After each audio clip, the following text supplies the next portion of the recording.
नमः संस्कृताय दोस्तों, यूट्यूब से मैं साधना आप सबका स्वागत एवं अभिनंदन करती हूँ। कैसे हैं दोस्तों आप लोग? आशा करती हूँ कि स्वस्थ व्यस्त मस्त होंगे, अपना और अपने परिवार का ख्याल रख रहे होंगे दोस्तों। इसी आशा और विश्वास के साथ दोस्तों आइए आज का पाठ शुरू करते हैं। आज हम लोग दोस्तों महाकवि कालिदास द्वारा रचित खंड काव्य जो मेघदूत है उसको लेके हाजिर हुए हैं दोस्तों। तो पहले हम लोग खंड काव्य मेघदूत का एक खंड काव्य का सामान्य परिचय का अध्ययन करेंगे। तो हम लोग सबसे पहले सामान्य परिचय को देखेंगे, उसके बाद मेघदूतम के सभी श्लोकों को बारी बारी से उसका विस्तृत अध्ययन करेंगे टिप्पणी के साथ। तो बिना देरी किए हुए दोस्तों आइए हम लोग मेघदूत खंड काव्य का अध्ययन करते हैं। इसके पहले आज का एक मोटिवेशन कोड है। उम्र थका नहीं सकती, ठोकरे गिरा नहीं सकती। उम्र थका नहीं सकती, ठोकरे गिरा नहीं सकती।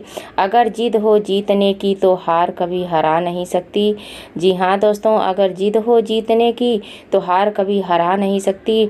हम जीतेंगे ये अपने मन में ठान लें, अपने ऊपर विश्वास कर लें और अपने मंजिल को पाने के लिए तत्पर हो जाएं तो कोई भी हार, कोई भी ठोकरें हमें नहीं गिरा सकती और कोई भी उम्र हमें नहीं थका सकती। हम जिस उम्र में चाहें उस उम्र में अपने मुकाम को हासिल कर सकते हैं। आप लोगों ने सुना होगा जो है कि 96 साल की एक केरल की माता जी ने हाई स्कूल पास किया था और अच्छे नंबरों से। उनके हौसलों को हम सलाम करते हैं और अपने हौसलों को बुलंद करते हैं, उन्हें देख के, उन्हें समझ के, उनके बारे में सुन के। तो वही बात है कि उम्र थका नहीं सकती, ठोकरें गिरा नहीं सकती। अगर जिद हो जीतने की तो हार कभी हरा नहीं सकती। मंजिल एक न एक दिन मिलके ही रहेगी और मिलेगी भी दोस्तों। इसी मोटिवेशन कोड और इसी कामना के साथ आइए अपने पाठ की शुरुआत करते हैं। आइए दोस्तों हम लोग मेघदूत के सबसे पहले सामान्य परिचय से देखेंगे। तो सबसे पहले देखेंगे कि मेघदूतम के ये लेखक कौन है। तो कालिदास हैं। कौन कालिदास हैं? विधा क्या है? तो इसे खंड काव्य और गीति काव्य के नाम से जाना जाता है। मेघदूतम को खंड काव्य और गीति काव्य से माना जाता है दोस्तों, जाना जाता है। उसके बाद यहाँ पे है कि दो भागों में जो मेघदूत है, मेघदूतम हमारा खंड काव्य है वो क्या है? दो भागों में विभक्त है। कौन? पूर्व मेघ और उत्तर मेघ। क्या है? पूर्व मेघ, उत्तर मेघ। मेघदूतम में प्रधान रस है। तो मेघदूतम में जो सबसे प्रधान रस है विप्रलभ श्रृंगार है। या छेछड़ी का वियोग होता है, विप्रलभ श्रृंगार है दोस्तों। मेघदूत में जो छंद है वो मंदाक्रांता छंद है। संपूर्ण मेघदूत में उत्तर मेघ और पूर्व मेघ दोनों में मंदाक्रांता छंद है दोस्तों। मंदाक्रांता छंद का बहुत ही मार्मिक रूप से कालिदास ने वर्णन किया है। मेघदूत की रीति जो है वो वैदर्भी रीति है, क्योंकि कालिदास की रीति वैदर्भी ही मानी जाती है। उसके बाद यहाँ पे है कि उपजीव्य मेघदूत का कथानक कहाँ से लिया गया है। तो इसका कथानक वैवर्त पुराण से एवं दूत की कल्पना वाल्मीकि रामायण से ली गई है। वाल्मीकि रामायण ने श्री रामचंद्र ने श्री हनुमान जी को सीता के पास दूत बना के संदेश भेजते हैं और उसी से कालिदास प्रेरित होकर अपनी कल्पना में मेघदूत में यक्ष के द्वारा मेघ को दूत बना के भेजा गया है। उसके बाद इस मेघदूत के नायक कौन है? तो मेघदूत का नायक यक्ष है, हेममाली इसका नाम वैवर्त पुराण के अनुसार प्राप्त होता है। नायिका इसकी यक्षड़ी है और इसका वैवर्त पुराण में जो नाम है वो विशालाक्षी प्राप्त होता है। क्या? विशालाक्षी प्राप्त होता है दोस्तों। उसके बाद यहाँ पे कथानक क्या है? तो दूतवाक्य के रूप में एक गीत काव्य है जो मंदाक्रांता छंद में गीत के रूप में गाया गया है और जिसमें एक यक्ष का विरह वर्णित है। क्या? उसके विरह कथा का वर्णन किया गया है। 50 से अधिक संस्कृत टीकाएं लिखी गई हैं। किस पे? मेघदूत पे, मेघदूतम पे दोस्तों 50 से अधिक टीकाएं लिखी गई है। मल्लीनाथ की टीका सबसे बड़ी प्रसिद्ध है जिसका नाम है संजीवनी टीका। मल्लीनाथ ने मेघदूत पर संजीवनी टीका लिखा है। उसके बाद यहाँ पे है कि जर्मन विद्वान मैक्स मुलर ने मेघदूत का जर्मन भाषा में पद्य में अनुवाद किया है और स्वेटज ने जर्मन भाषा में गद्य में अनुवाद किया है। किसका? मेघदूत का। जर्मन भाषा में गेटे ने की मैक्स मुलर ने किया है। स्वेटेज ने जर्मन भाषा में गद्य में अनुवाद किया है। पद्य में मैक्स मुलर ने, गद्य में स्वेटेज ने। उसके बाद यहाँ पे कुछ और विद्वान हैं जो आर्थर राइडर और H.G. रुक ने अंग्रेजी में मेघदूत का पद्य अनुवाद किया है। क्या किया है? पद्य अनुवाद, यानी पद्य में ही किया है। उसके बाद हिंदी भाषा में संस्कृत मेघदूतम के 6 पद्य अनुवाद हो चुके हैं। 6 पद्य में अनुवाद मेघदूत का हुआ है दोस्तों। उसके बाद अगला यहाँ है कि क्षेमेंद्र ने कालिदास के मंदाक्रांता छंद की प्रशंसा सुवसा कालिदासस्य मंदाक्रांता विराजते सुवृत्ति तिलक में। किसमें? सुवृत्ति तिलक इनका ग्रंथ है, किसका? क्षेमेंद्र का। उसमें बड़ी ही मार्मिक रूप से मंदाक्रांता छंद की प्रशंसा की है। अक्सर क्षेमेंद्र ने सभी कवियों के छंदों की प्रशंसा की है और यहाँ पे कालिदास के मंदाक्रांता की प्रशंसा उन्होंने सुवसा कालिदास से मंदाक्रांता विराजते ऐसा करके अपने ग्रंथ सुवृत्ति तिलक में किया है। उसके बाद यहाँ पे है कि मेघदूतम में उपमा, उत्प्रेक्षा, रूपक आदि अलंकारों का सुंदर प्रयोग किया गया है। क्या किया गया है? सुंदर प्रयोग किया गया है दोस्तों। उसके बाद है कि डॉक्टर कीथ ने मेघदूत को इजली यानी शोक गीत कहा है। क्या? इलगी यानी शोक गीत कहा गया है। किसको? मेघदूत को। किसने कहा है? कीथ ने कहा है। और क्या कहा गया है? शोक गीत कहा गया है। भारतीय मत में मेघदूत को शोक गीत या करुण गीत न होकर विरह गीत या विप्रलभ गीत कहा गया है। इसी विरह और विप्रलभ गीत के कारण इसमें विप्रलभ श्रृंगार का समावेश है दोस्तों। उसके बाद यहाँ पे प्रमुख पात्र, इसमें कौन कौन से प्रमुख पात्र हैं? तो यक्ष है जो हेममाली है जो नायक है। यक्षणी विशालाक्षी है जो इसकी मेघदूतम की नायिका है। और हेममाली और यक्षणी दोनों का नाम जो है वैवर्त पुराण में प्राप्त होता है। मेघ जो है वो बादल है। कुबेर यक्ष के अधिपति हैं। कौन? यक्ष के अधिपति हैं जिन्होंने यक्ष को शाप दिया था 1 वर्ष के लिए और उसकी विरह अवस्था वहाँ से शुरू होती है। संस्कृत के गीत काव्यों का आदि ग्रंथ महाकवि कालिदास का मेघदूतम ही है। क्या है? मेघदूत ही है। किसका? संस्कृत गीत काव्यों का जो आदि ग्रंथ है वह मेघदूत है। किसका? कालिदास का। उसके बाद यहाँ पे है कि दक्षिणावर्तनाथ और मल्लीनाथ ने मेघदूत लिखने में रामायण से प्रेरणा मानी है। इन्होंने कहा है कि जो कालिदास को मेघदूत लिखने की प्रेरणा मिली है वो रामायण से मिली है। यक्ष को अलका अधीश्वर कुबेर ने जो शाप दिया उसका आधार पद्म पुराण में मिलता है। जो उसका कथानक है वो पद्म पुराण में भी मिलता है और वैवर्त पुराण में इसके नाम की प्रेरणा मिली है दोस्तों।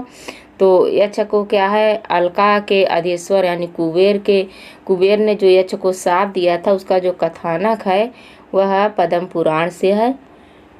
उसके बाद वहाँ के योगिनी नामक आषाढ़ कृष्ण एकादशी महात्म प्रसंग में यह कथा संक्षेप में प्राप्त होती है। क्या है? वहाँ के योगिनी नामक आषाढ़ कृष्ण एकादशी महात्म प्रसंग में यह कथा प्रारंभ संक्षेप में कही गई है। वैवर्त पुराण को भी मेघदूत का उपजीव्य माना जाता है। मेघदूत का उपजीव्य वैवर्त पुराण भी माना जाता है।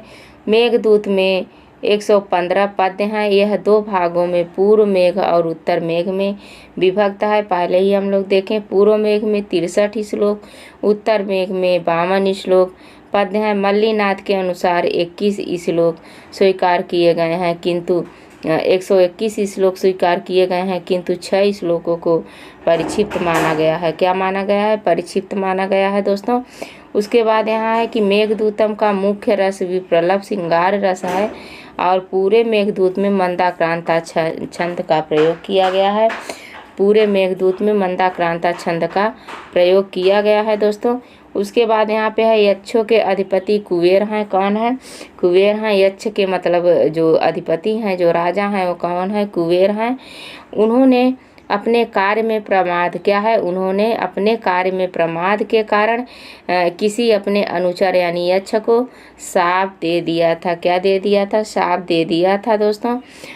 यद्यप कालिदास ने मेघदूत में कहीं भी इस यक्ष का कोई नाम नहीं लिया है, क्योंकि उन्होंने कश्चित कांता विरह गुरुड़ा, कोई यक्ष कह के पुकारा है, कोई यक्ष करके कह के संबोधित किया है, कहीं भी यक्ष का नाम नहीं लिया है। लेकिन यक्ष के जो शाप की वृत्तांत है वैवर्त पुराण और पद्म पुराण आदि में मिलता है। तो यहाँ पे है कि यद्यप कालिदास ने मेघदूत में कहीं भी यक्ष का नाम नहीं लिया, परंतु वैवर्त पुराण में इस यक्ष का नाम हेममाली तथा यक्षिणी का नाम विशालाक्षी मिलता है। उसी के अनुसार से यक्ष और यक्षिणी के इस विरह कथा को कालिदास ने मेघदूतम में समाहित किया है। यक्ष अपनी पत्नी में आसक्त के कारण अपने कार्य में प्रमाद यानी भूल कर बैठता है। इसीलिए जो है कुबेर ने 1 वर्ष तक अपनी पत्नी से वियुक्त रहने का शाप दे दिया था। बताया जाता है कि जो है यक्ष जो था वो अपने पत्नी से बहुत प्यार करता था। उसकी नई नई शादी हुई थी। अजाइज सी बात है, जिसकी नई नई शादी हुई रहती है वो उसका तो दिमाग ही खराब हो जाता है। जैसे तो वही हाल यक्ष का भी था, उसका दिमाग ही खराब हो गया था और वो अपने जो उसको कार्य दिया गया था वो माली था। माली का कार्य होता है कि राजा को समय पर पूजा करने के लिए फूल को पहुंचाना। तो वो सोचता था कि सुबह कौन जाए उठ के, इससे अच्छा है शाम को ही फूल को तोड़ के रख दिया जाए। शाम को जब वो फूल तोड़ता है तो शाम जब कमल का फूल बंद होता रहता है, जैसे ही सूर्य अस्त होता है तो फूल जो होता है बंद हो जाता है, उसमें एक भंवरा बंद हो जाता है और उसी फूल को ले आके यक्ष जो है रख देता है। जब सुबह सूर्य उदित होता है तो वह फूल अपने आप खुल जाता है। जब खुलता है तो भंवरा उसमें से निकल के कुबेर को काट लेता है। उसी गुस्से में कुबेर ने यह सब पता लगाने के बाद कैसे क्या हुआ, इसमें भंवरा कैसे आया, सब पता लगता है। तो वो इसका कारण उसकी पत्नी होती है कि अपनी पत्नी से बहुत प्यार करता है, उसी प्यार में आसक्त रहता है, उसी में विलीन रहता है। तो ऐसा कार्य वो शाम को ही कर देता है। तो इसीलिए उसने जो है कुबेर ने उसे शाप दे दिया कि जाओ तुम 1 साल तक अपनी पत्नी से दूर रहोगे। और ये होता है कि यक्ष देवता की तरह ही होते हैं, जहाँ इच्छा होती है वहाँ चले जाते हैं। लेकिन जो है शाप देते समय कुबेर उसके सभी यक्षों का गुण यानी देवताओं का जो यहाँ से वहाँ जाने की गुण होता है वो समाप्त कर देता है और 1 साल के लिए अपने पत्नी से दूर रहने का शाप दे देता है। इसी शाप के कारण नष्ट महिमा माने यानी उसकी जो नहीं महिमा होती है, यक्षों की जो 7 महिमाएँ होती हैं, उन्हीं सब महिमा 7 महिमा 11 महिमा होती हैं। उन्हीं सब महिमाओं के कारण ही जो इनके 8 जो उनकी महिमा जो होती हैं, उन्हीं महिमाओं के कारण नष्ट कर दिया जाता है। उस महिमा जो नष्ट हो जाती है तो आम पुरुष की तरह, आम आदमी की तरह वह यक्ष रामगिरी में रहता है, रामगिरी पर्वत पे चला जाता है, वहीं रहता है। मेघदूत के आरंभ में यक्ष अपने शाप अवधि के 8 माह का काल बिता चुका है और 4 माह उसका शेष रह गया है। जब उसको शाप दिया गया था तो चला गया था, वहाँ रामगिरी पर्वत पे रहने लगा है।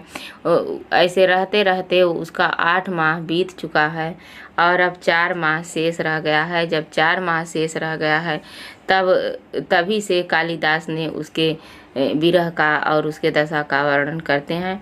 उसके बाद मेघदूत का नायक यक्ष जो धीर ललित नायक है, यक्षिणी स्वकीया एवं पद्मिनी नायिका के रूप में वर्णित की गई है। दोस्तों, मेघदूत में प्रसाद एवं माधुर्य गुण की प्रधानता है और वैदर्भी रीति प्रयुक्त है। क्या है? वैदर्भी रीति प्रयुक्त है। उसके बाद यहाँ पे है कि मेघा एव दूतः अस्मिन् काव्ये तत् मेघदूतम। मेघा एव दूतः यस्मिन् काव्ये यत् मेघदूतम। इस प्रकार मेघदूतम पद में बहुव्रीहि समास है। क्या है? बहुव्रीहि समास है। यक्ष के अधिपति कुबेर की राजधानी अलका में है। इसकी जो है स्थिति हिमालय पर्वत के श्रृंखला के कैलाश नामक पर्वत शिखर पर स्थित है। बताई जाती है हिमालय पर्वत पर एक बहुत सुंदर जो पर्वत है कैलाश पर्वत, जिस पे भगवान शिव निवास करते हैं, उसी पर्वत पर जो है एक नगरी है जिसका नाम है अलका नगरी। तो उस अलका नगरी का जो राजा है वो कुबेर है। तो जो यक्ष है उसी अलका नगरी का रहने वाला एक निवासी है, जिसे कुबेर राजा नाम के कुबेर ने एक राजा जो कुबेर नाम के हैं उन्होंने उसे शाप दे दिया है। उसके बाद यह है कि रामगिरी पर्वत की स्थिति मल्लीनाथ तथा वल्लभ ने चित्रकूट मानी है। और कुछ लोग जो होते हैं जो बुंदेलखंड में स्थित है, चित्रकूट कहाँ है? बुंदेलखंड में स्थित है। और प्रोफेसर विल्सन ने इसे नागपुर से कुछ दूरी पर स्थित रामटेक प्राचीन नामक रामगिरी पर्वत को माना है। तो इसमें भी संशय है दोस्तों। कुछ लोग उन्हें चित्रकूट मानते हैं और कुछ लोग उन्हें जो है नागपुर के रामटेक पर्वत को मानते हैं। रामगिरी सीता जी के स्नान से पवित्र जल वाला तथा घने छायादार वृक्षों से युक्त है। इस जो है और उसके बाद आषाढ़ के पहले ही दिन यक्ष पर्वतों से क्रीड़ा करने वाले गजों के तुल्य, यानी हाथी, गजों का मतलब हाथी के समान मेघ को देखता है। कब देखता है? आषाढ़ के प्रथम दिन में क्या देखता है? पर्वत के समान क्रीड़ा करते हुए गज के समान जो पर्वत था, वो जो मेघ था वो कैसा था? गज के समान था। ऐसे मेघ को देखा। किसने देखा? यक्ष ने देखा। कहाँ देखा? रामगिरी पर्वत पर देखा। कब देखा? आषाढ़ के प्रथम दिन में देखा। इस प्रकार दो बार श्रावण होने से मंगलाचरण हो। अरे यहाँ पे उसके बाद देखा। उसके बाद है कि कश्चित पद ब्रह्मा का वाचक है दोस्तों। इसके जो है वैसे तो इसमें मंगलाचरण वस्तु निर्देशात्मक है। कहते हैं कि कश्चित कांता विरह गुरुणा स्वाधिकारात प्रमत्तः। तो कश्चित कांता जो है, कश्चित जो शब्द है वह ब्रह्मा का वाचक है, ब्रह्मा का द्योतक है। कह शब्द भी ब्रह्मा और चित शब्द भी ब्रह्मा। क्या? कह शब्द भी ब्रह्मा, चित शब्द भी ब्रह्मा, कश्चित बन गया है। इस प्रकार दो बार श्रवण होने से, दो बार ब्रह्मा के श्रवण होने से मंगलाचरण हो जाता है। क्या हो जाता है? मंगलाचरण हो जाता है। यद्यपि इसमें ब्रह्मा की स्तुति कालिदास ने की है, लेकिन फिर भी इसे जो है वस्तु निर्देशात्मक मंगलाचरण माना गया है। तो हम सोच रहे हैं कि आज बस यहीं तक दोस्तों। अगले वीडियो में हम लोग अगले भाग को पढ़ेंगे। सामान्य परिचय को कई भागों में बांट के हम लोग पढ़ेंगे छोटे छोटे वीडियो में, ताकि आप लोग बोर न हो और अच्छे से अपनी तैयारी को करें। तो आज बस यहीं तक। नमः संस्कृताय दोस्तों। जो हमारे नए साथी हों, चैनल को अभी तक सब्सक्राइब न किए हों, उनसे हमारा रिक्वेस्ट है प्लीज़ चैनल को सब्सक्राइब करें और हमारा उत्साह बढ़ाएं और अपने तैयारी को बरकरार रखें। और अपने मंजिल को प्राप्त करें, इसी मनोकामना के साथ। धन्यवाद दोस्तों। नमस्कार।